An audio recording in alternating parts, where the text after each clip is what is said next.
Sir इधर देखिए पूर्ण मागचं शहर येऊ दे मागे जा चेहरा दिसू द्या तिकडे जाऊ दे सगळं उदगीरचा ऐतिहासिक किल्ला हा इकडे फिरो फिरो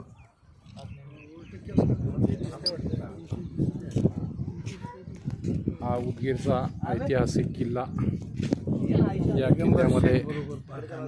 या किल्ल्यामध्ये आमचे साथी बाबूराव माशाळकर सर पुण्याहून आमच्यासोबत असलेले आणि पैगंबर शेख ज्यांना गड किल्ल्यांचा अभ्यास आहे।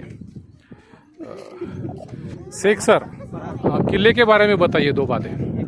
हाँ हाँ हाँ चालू आहे तुमचा व्हिडिओ। हा आमच्या याच्यामध्ये येतो।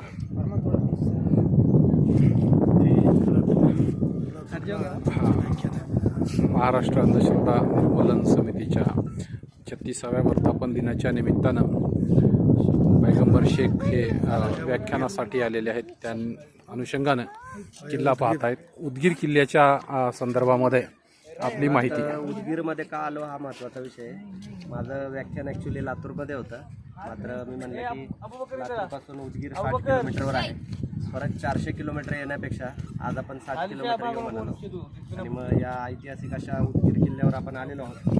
साधारण हा भुईकोट किल्ला आहे।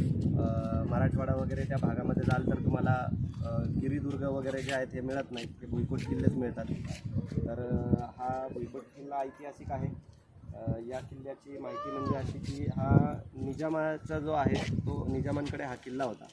साधारण 1760 मध्ये जे आहेत इथे एक युद्ध झाले होतं निजाम विरुद्ध मोगल जे आहेत, निजाम विरुद्ध मराठी, आणि त्या युद्धामध्ये जे आहे मराठ्यांकडून लढणारा जो होता सिद्दी इब्राहिम त्याच्या तोफांच्या मार्याने आणि त्याच्या शौर्याने जे आहे हा किल्ला निजामांच्या तावडीतून जो आहे तो मराठ्यांकडे आला।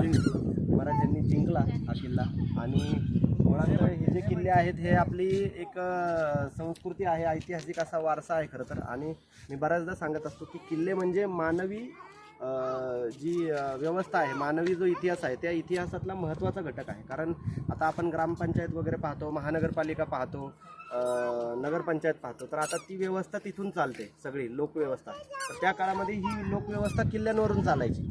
मग त्या लोकव्यवस्थेचे अवशेष आपल्याला शिल्लक ठेवायचे का त्याच्यावर आपली नावं, आपल्या प्रियसींची नावं, आपली आडनावं लिहायची, याचा विचार कुठेतरी आपण केला पाहिजे। किल्ल्यावर जर आपण आलोय तर किल्ल्याची नासधूस आपल्याकडून होणार नाही याची काळजी घेतली पाहिजे। जसा एखादा पाहुणा आपल्या घरामध्ये येतो आणि त्या पाहुण्याकडून काहीतरी नासधूस होऊ नये याची काळजी आपण घेतो, तसंच किल्ल्यावर आल्यानंतर किल्ल्याची नासधूस होणार नाही याची काळजी घ्यावी, एवढंच सांगतो। धन्यवाद। जय जिजाऊ।